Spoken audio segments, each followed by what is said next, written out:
رحمۃ اللہ تعالی علیہ وہ عظیم شخصیت کا نام ہے، وہ عظیم ذات کا نام ہے، وہ عظیم مبلغ کا نام ہے،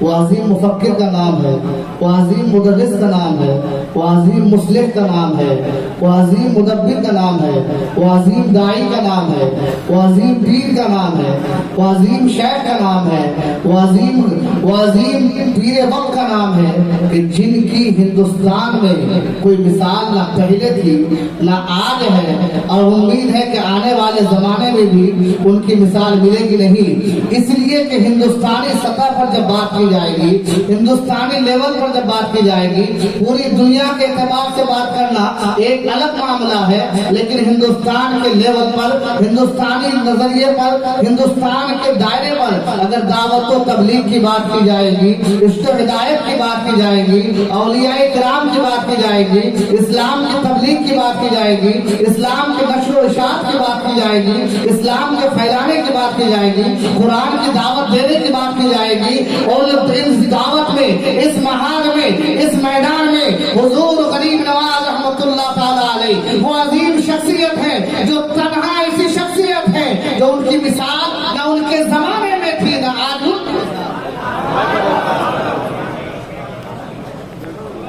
حضرت اعلیٰ حضرت علی رحمۃ رضوان کی تاریخ کا مطالعہ کریں، حضرت مجدد انصاری کی تاریخ کا مطالعہ کریں، لاہور کے اولیاء کرام کا مطالعہ کریں، دہلی کے اولیاء کرام کا مطالعہ کریں، کشوشا کے اولیاء کرام کا مطالعہ کریں، سندھ کے اولیاء کرام کا مطالعہ کریں، پاک کے اولیاء کرام کا مطالعہ کریں، افغان کے اولیاء کرام کی تاریخ کا مطالعہ کریں۔ ان تمام اولیاء کرام کا انداز یہ تھا، طریقہ یہ تھا، ان کی دعوت و تبلیغ کا ایک علاقہ محدود ہوتا تھا، وہ اپنے اپنے علاقے میں دعوت و تبلیغ کا کام کرتے تھے، وہ اپنے اپنے علاقے میں اسلام پھیلاتے تھے، اور وہ جن علاقوں میں اولیاء کرام موجود تھے ان علاقے میں اسلام کا بول بالا تھا، اولیاء کرام رہا کرتے تھے، علماء کرام ہوا کرتے تھے، اسلامی حکومتیں ہوا کرتی تھی، لیکن میرے خواجہ خواجہ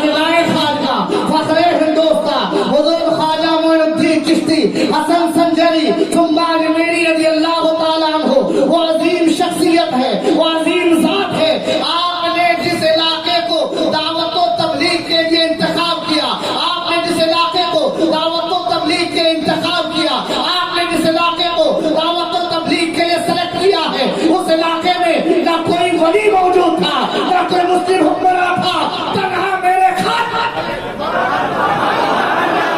اللہ کی اسپیشلٹی ہے۔ آج یہ لوگ سوچتے ہیں کہ کیا ہر بچہ یا خواجہ، کیا ہر نوجوان یا خواجہ، کیا بوڑھا یا خواجہ، کیا نوبولین یا خواجہ، کیا ہر ایک کوئی یا خواجہ، ایسے ہی نہیں کہتا ہے، اس لیے کہ وہ خواجہ وہ ہیں جنہوں نے اپنے زمانے میں نہایت مفکرانہ انداز میں، مدبرانہ انداز میں، اور آپ نے دیکھیے اور دیگر اولیاء کرام میں اور غریب نواز میں کیا امتیاز ہے، ان کی انفرادیت کیا ہے، ان کی اسپیشلٹی کیا ہے۔ دیگر اولیاء کرام ہیں، انہوں نے اپنی زندگی میں دعوت و تبلیغ کا خوب انجام دیا، شرابیوں کو توبہ کرائی، بے نمازیوں کو نماز شروع کرائی، بغیر داڑھی والوں کو داڑھیاں رکھوائی، مسجدیں قائم کی، مدارس قائم کیے، تمام کام اور دیگر اولیاء کرام بھی کیے اور حضرت غریب نواز بھی کیے، لیکن میرے غریب نواز رحمت اللہ تعالی علیہ جو بہترین عالم بھی تھے، بہترین مفتی بھی تھے،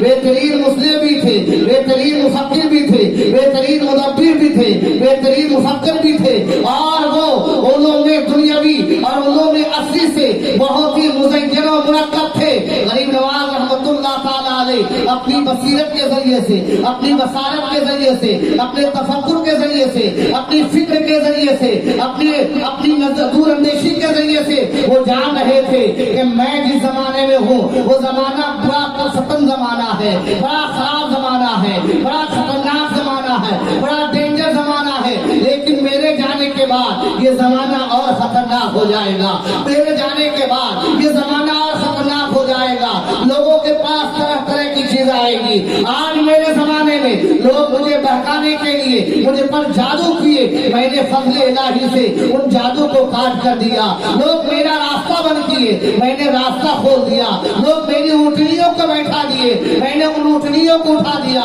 اور اس طرح کی تمام چیزیں، جو تمام پریشانی آئی تھی، میری اونٹنیوں کا راستہ روکا، میرا راستہ روکا، میرا کھانا روکا، میرا پانی روکا، میرا گھر روکا، میری دعوت روکی، میری تبلیغ کو روکا، میرے دین کے پیغام کو پہنچانے کو روکا۔ غریب نواز بخوبی جان رہے تھے کہ میرے بعد بھی یہ حالات ہوں گے، لیکن میرے غریب نواز رحمت اللہ تعالی علیہ نے ان تمام چیزوں کو پر غور و فکر کر کے انہوں نے اپنی زندگی میں ہی، اپنی ہی حیات میں، اپنی زندگی میں پورے ہندوستان کے شمال و جنوب میں، مشرق و مغرب میں، دائیں بائیں میں 1 2 نہیں، 3 4 نہیں، 5 6 نہیں، 7 8 نہیں، 9 10 نہیں، 11 12 نہیں، بلکہ 75 خلفائے کرام کی عظیم جماعت تھی۔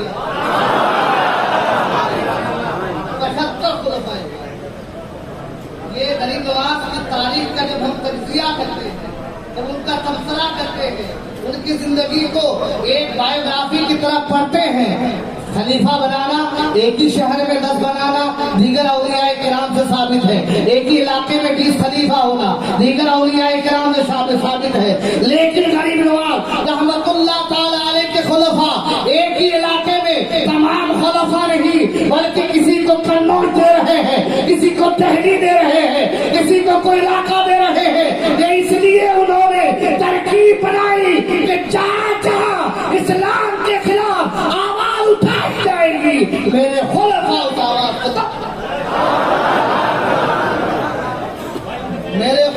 آواز کو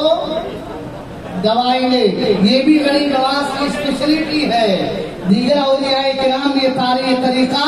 آپ نہیں پائیں گے، میں نے اب تک نہیں پڑھا ہے۔ اس لیے میرے دوستو، غریب نواز رحمت اللہ تعالی علیہ نہایت بڑے مدبر تھے، بڑے مفسر تھے، بڑے محدث تھے، بڑے مدرس تھے۔ آپ کی دور اندیشی کا یہ عالم ہے،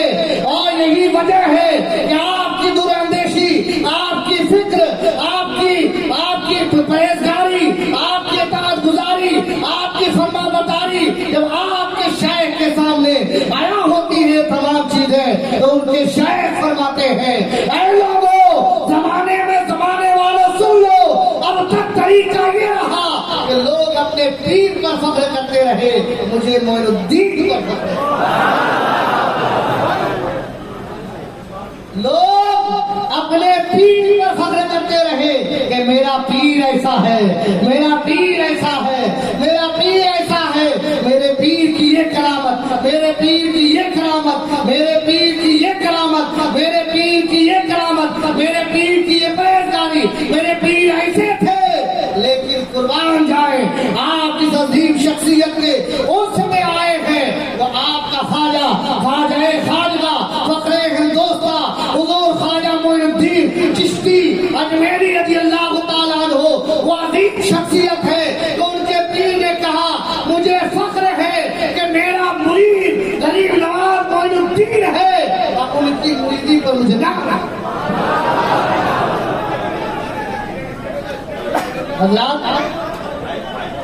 حضرت غریب نواز رحمت اللہ تعالیٰ علیہ کی کرامت، آپ نے بہت ساری کرامتیں فرمائی، کوئی ایسی کرامت نہیں ہوگی